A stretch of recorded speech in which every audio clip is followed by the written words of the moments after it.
Welcome to today's lesson. In this session, we'll be discussing how to perform color corrections using some basic techniques in Photoshop. I have a few images open in Photoshop, and I'd like to demonstrate how to correct the colors. The first step is to apply the automatic color correction options that Photoshop provides. To do this, simply go to the Image menu and select the Auto Correction options. Let's go ahead and apply those adjustments first. If further color correction is needed, you can use more advanced tools such as levels and curves for fine-tuning. Now let me walk you through how to work with levels.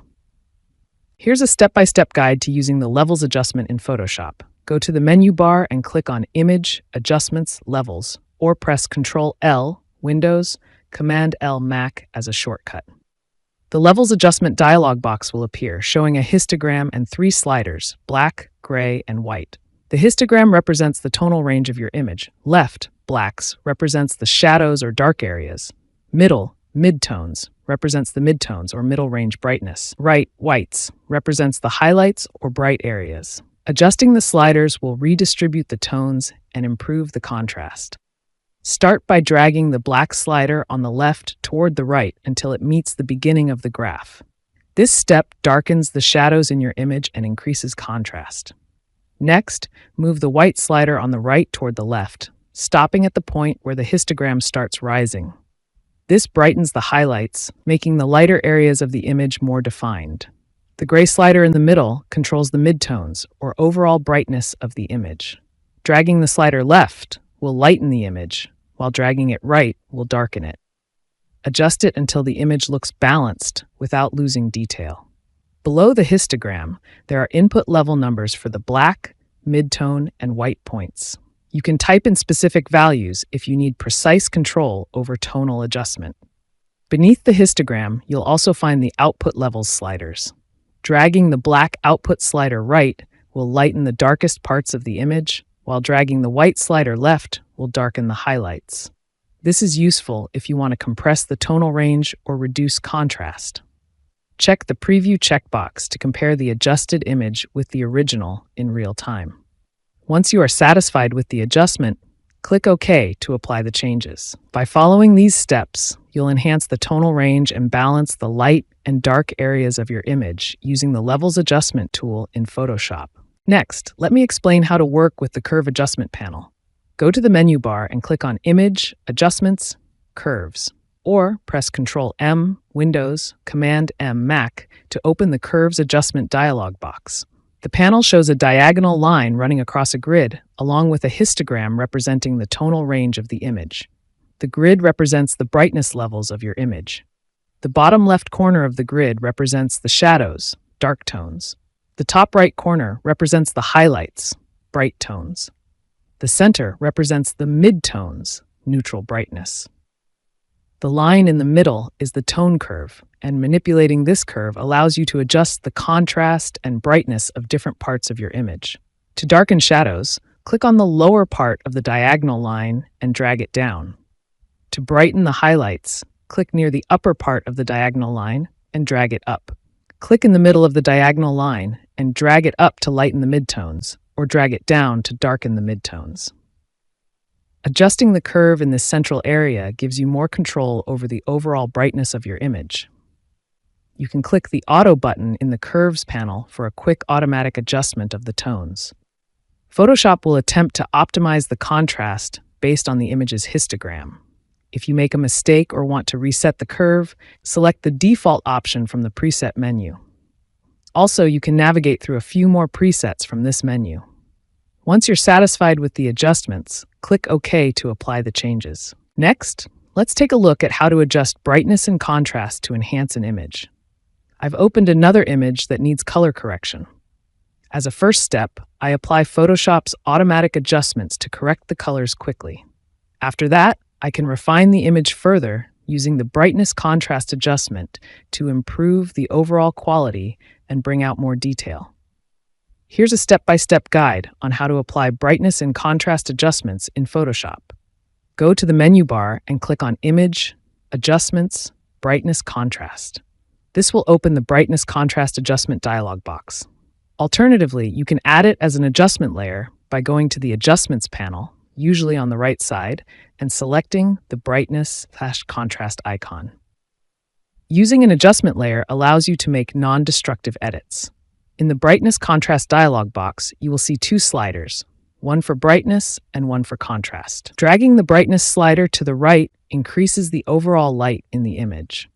Dragging it to the left decreases the light, making the image darker.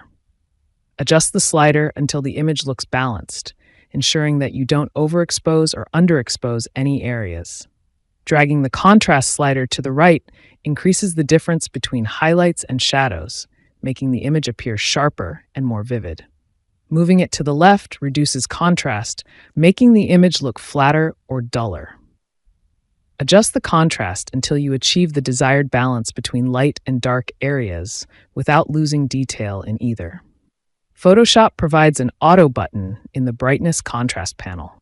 Clicking this will allow Photoshop to automatically calculate and apply what it considers the best brightness and contrast adjustments for your image. While it can be a good starting point, it's often useful to make manual adjustments to fine-tune the image. Make sure the Preview checkbox is enabled so you can see the changes in real time as you adjust the sliders. This allows you to compare the adjusted image with the original. Once you're satisfied with the adjustments, click OK to apply the changes. Let's move forward and work on color correcting this flower image. Additionally, I'll demonstrate how to change the color of the flower to a purple tone and adjust the background to green. First, it's always a good practice to duplicate the original layer from the Layers panel. This way, you preserve the original image in case any adjustments need to be reverted later. After duplicating the layer, I'll rename it to Flower and turn off the visibility of the background layer to focus on our edits. Next, we'll start by applying Auto Color Correction from the Image menu.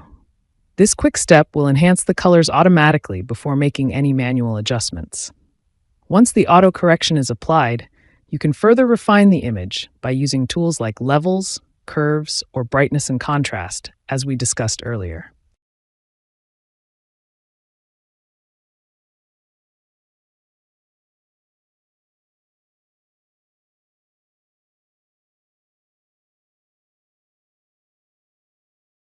Now let's proceed with changing the color of the flower. We'll start by using the Object Selection tool to make a precise selection of the flower. Simply click on the flower to let Photoshop automatically select it. Once the selection is made, it's important to save it for future use. To do this, go to Select, Save Selection, give it a name, I'll name mine Flower, and click OK. If you attempt to change the color directly using color balance or hue saturation adjustment layers, the results may not be ideal. To fix this, we first need to convert the image to grayscale. To convert to grayscale, navigate to Image, Mode, Grayscale. When prompted, click Don't Merge or Don't Flatten if you see that option. This step ensures that your layers remain intact without merging into one. After converting to grayscale, we need to revert the image back to a color mode. Depending on your design needs, you can choose RGB or CMYK. For now, I'll convert it back to RGB by going to Image, Mode, RGB Color. With the image now in color mode, you can apply a smooth color transition using the Color Balance Adjustment layer. Open the Adjustment panel, select Color Balance, and you can now start adjusting the flower's color to a beautiful purple tone. At this point, I've already applied specific color values for the highlights, midtones, and shadows using the Color Balance Adjustment layer. Feel free to experiment with different color values if you want to create a unique color tone. Looking at the Layers panel, you'll notice that a Color Balance Adjustment layer has been created above the flower layer. I'll rename it to Color Balance Flower for better organization. Next, I want to change the background color. To do this, I'll first activate the flower layer, then go to Select, Load Selection. From the Channel menu, I'll choose the selection I saved earlier as Flower and click OK. Since I'm aiming to adjust the background color, I need to invert the selection by pressing Ctrl-Shift-I, Windows, Command-Shift-I, Mac. Now I'll follow the same steps and apply a new Color Balance Adjustment layer to modify the background color.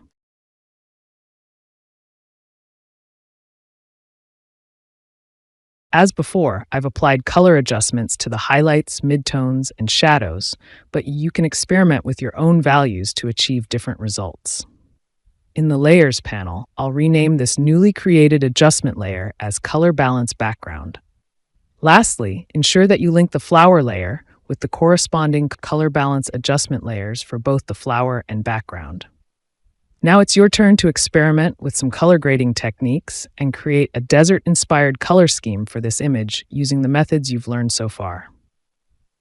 In the next lesson, we'll explore image resizing techniques.